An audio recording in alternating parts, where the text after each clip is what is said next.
Here we go. Time for another sprint zone. This one's for 9-6. And I thought I had lost this one. And it just kind of showed up one day in the camera's memory. So I'm not certain what's up with that. Since I've been having camera issues, probably time for a new one. Regardless, life is good. And this is actually the first Vine sprint zone since Prospect Road was closed. So no one really knows what's to expect here. This road's been ridden before on the Friday rides. It's part of the TTH Derek's Dead End ride. But we'll see what's going to happen here. The rules of engagement are a little bit different on this one, as there are some pretty nasty railroad tracks up here.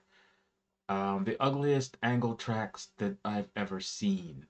And such, we, or I, have decided that under the rules of safety, we would officially start the sprint zone after the tracks.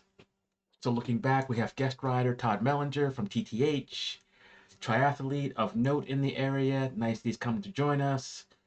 I see newcomer Jason back there. It looks like Isla. We've got Michael. We've got Ian. Curtis, and up front, the legendary Hernan and JC. Hernan kind of leading out this one right now, but I know he doesn't want to like pull people to the end, and JC is never one to shy away from what's going on. I'll digress a little bit as a particular point of annoyance. My power meter, like 0 watts. It's like, really?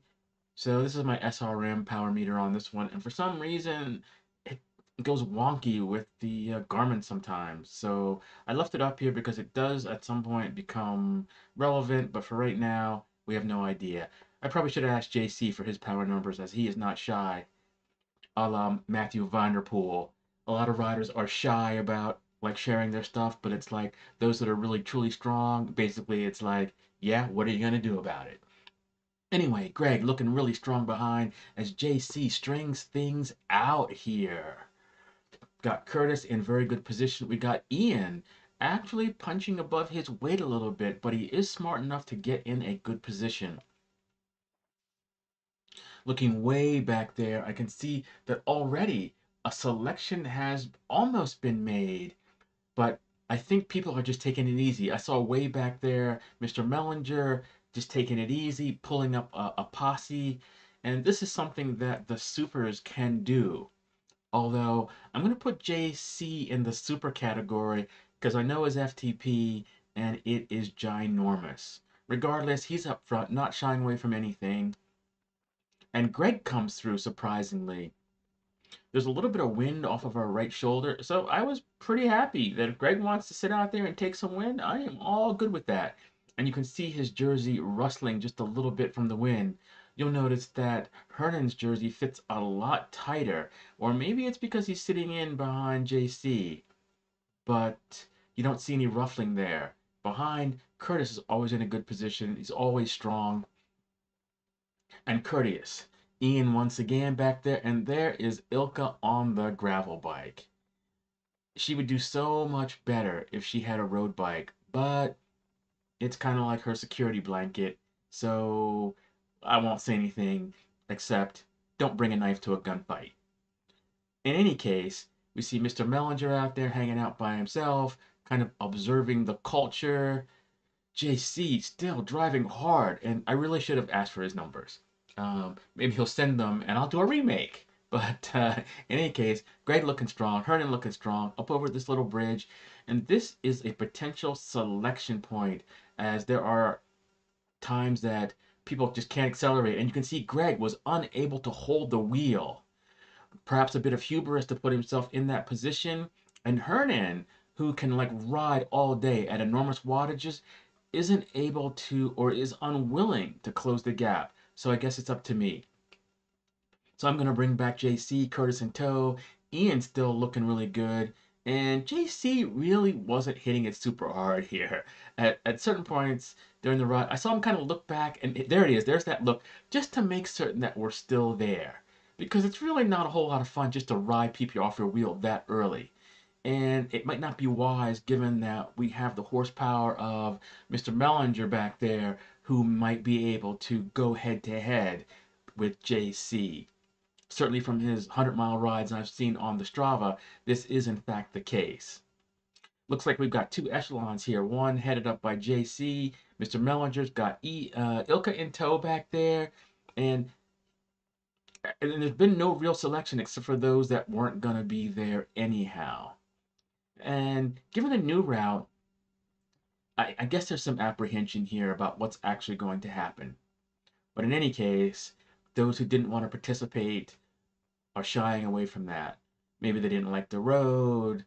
And if there was some belly aching earlier at the start point when I announced that this would in fact be the route, there was some whining about maybe we start after 25, whatever. Um, Something about the tree, whatever. Maybe that was after the fact, but I digress. So, JC, I mean, just drilling it up here, and like my wattage is like all over the place. This thing is not working. I suspect that there is some interference from those power lines ahead. Now, the older SRM, older hardware did have interference. And I will digress. I did take my EMF meter out one day to measure some of the interference along the power line trail, and it is quite strong.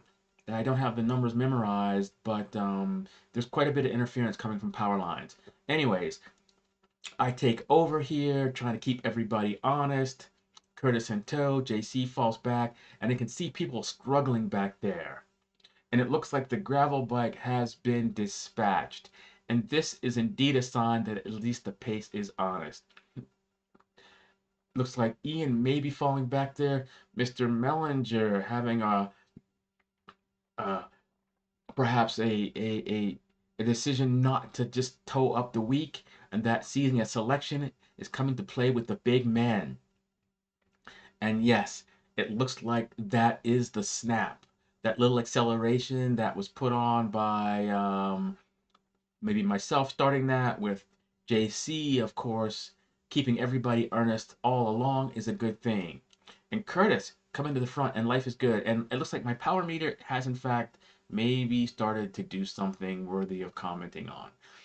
So even sitting in here, it's like, low 100 to mid 200s, and sitting in, so you know that it's an honest pace. A little bit of a headwind. I'm kind of surprised the group didn't stay together longer. And as I recall, I hadn't looked back. I had kind of assumed that everybody was still with us at this point. I was like, what up with that? And you can see Hernan making some like really good gains on us. He can go, he's a diesel. He can go like all day, 100, 150 miles, pushing 200 plus watts, and life is good. But he needs to work on those accelerations if in fact that's in his genetics. But he is definitely a force to be reckoned with. Maybe not a sprint zone person, but definitely on the longer rides, he can hold his own pretty much with anybody in the area. JC, take it over again. Once again, not shy. And looking at my wattage, even sitting in 200, 250. So I'm working here. I almost wish I had my heart rate monitor to see what was going on to have some kind of telemetry, but alas, I don't. And you can see the speed has picked up a little bit from what was going on earlier, keeping in mind that there is a little bit of a wind here, and we are going uphill. And you see 23, 24, 25 miles an hour as there is no letting up by JC, not looking for help, not wanting help, just going forward. And this is the mark of somebody who is in fact confident, wanting to ride people off his wheel rather than some of and perhaps I'll get some flack for this, some of the TTH tactics where lots of guttering is involved. And it's much more honorable to ride somebody off your wheel. If you want to practice your race tactics, you go to the training races, you can go ahead and do that. But if you can ride people off your wheel, there's street cred there. Anyway, I digress. So it looks like we have the final selection up to this point, and it looks like JC, myself, Mr. Mellinger, and Curtis, and we are a ramming and a thumping. And here's the tree where somebody was maybe complaining about, like, it was either after this ride or something like that. There was like low-hanging bushes, maybe one of them. In any case, there's not much shoulder on this road, but there's not much traffic either. So it's a good ride, a good road to have a little bit of mailing on. And you can see there's not a lot of cars that have passed us.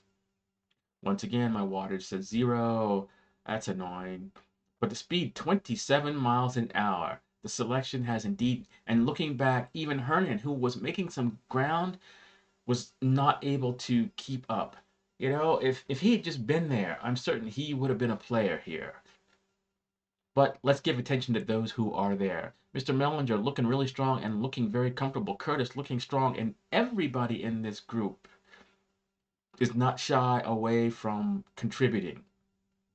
Nice cadences by everybody, and now I take over. So at this point, I was still thinking that there were like people like with us, and I wanted to create a little bit of a selection here. So I went like really hard here for two reasons. One, I wanted to see if I could shake some people, and two, I kind of really thought that the end of this one was a little closer than it was, as I think this sprint zone is a little bit longer than the other one. Regardless, I kind of wish I had my wattage there. A little pat in the back from Mr. Mellinger, like saying good job here. And I try to get back on. And at this point, JC stands up, and I'm like, no! And at this point, the elastic has snapped. Good move, JC. And everybody is able to follow, except me. So at this point, I have resigned myself that I will probably get fourth place on this. I'm looking up the road to see exactly where the end is. And to my shock and horror, I'm like, oh yeah. Um, I just should have sat in a little bit longer because it's gonna be quite a ways before I get to the end here. Little change of pavement, it's a little rough here. And let's see what's happening here. Is anybody coming on me? And I think with a higher resolution, you'd be able to see. And I know Hernan's coming pretty hard back there. And I kind of really backed it off. You can see my speed is only like 20 at this point. And I'm kind of, I'm trying to keep myself honest, but I'm not going hard to 27 like everybody else is up there. My goal here is to get a good workout, and it's these intervals that make quite a difference. So, as far as the editing to make things interesting, I just like to play with the camera a little bit. It's kind of cool, things you can do with it. Kind of gimmicky, but kind of fun if you're doing interesting video stuff. So looking behind, like way, a little pin dot, I believe is Hernan that is coming. But I don't really want anybody to catch me, so I'm just trying to keep it like a little bit honest for myself. And as you can see, I went a ways from the end here. I was thinking that I was maybe a quarter mile from the end when I went hard, but that's not the case. So we are just going on. And 14 miles an hour, yeah, I'm like, okay, it's over here.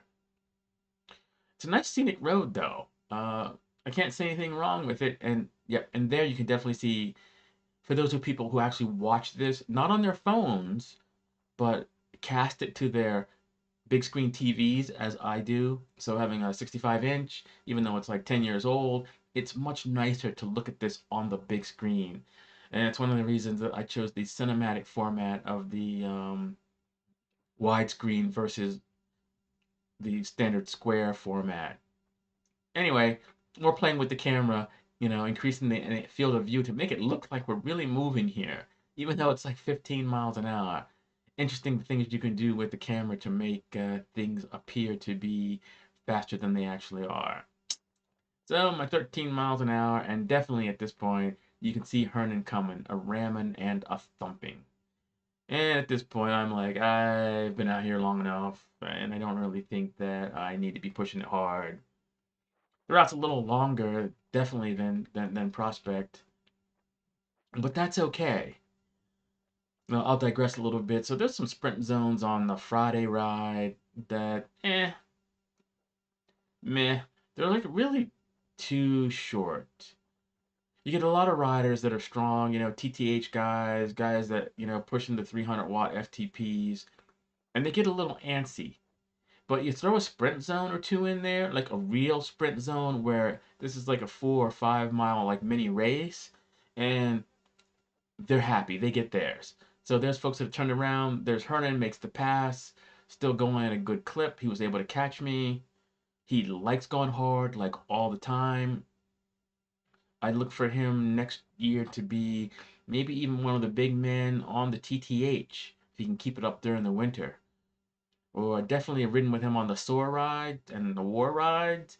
And, after 40, 50, 60 miles, he's like fresh as a daisy. Not a lot of riders I know that are that fresh that have only been riding for the short period of time that he has been riding. There's Mr. Mellinger. I'm not quite certain who won that one. I'm going to say JC probably won that one, but who knows? Ian makes to the end, and you can see that's testimony to how slow I was actually going. Others turn around also, and a good time was like had by all. And I'm really happy that I found this like lost footage. Anyway, enough of my rambling, and a good time was had by all.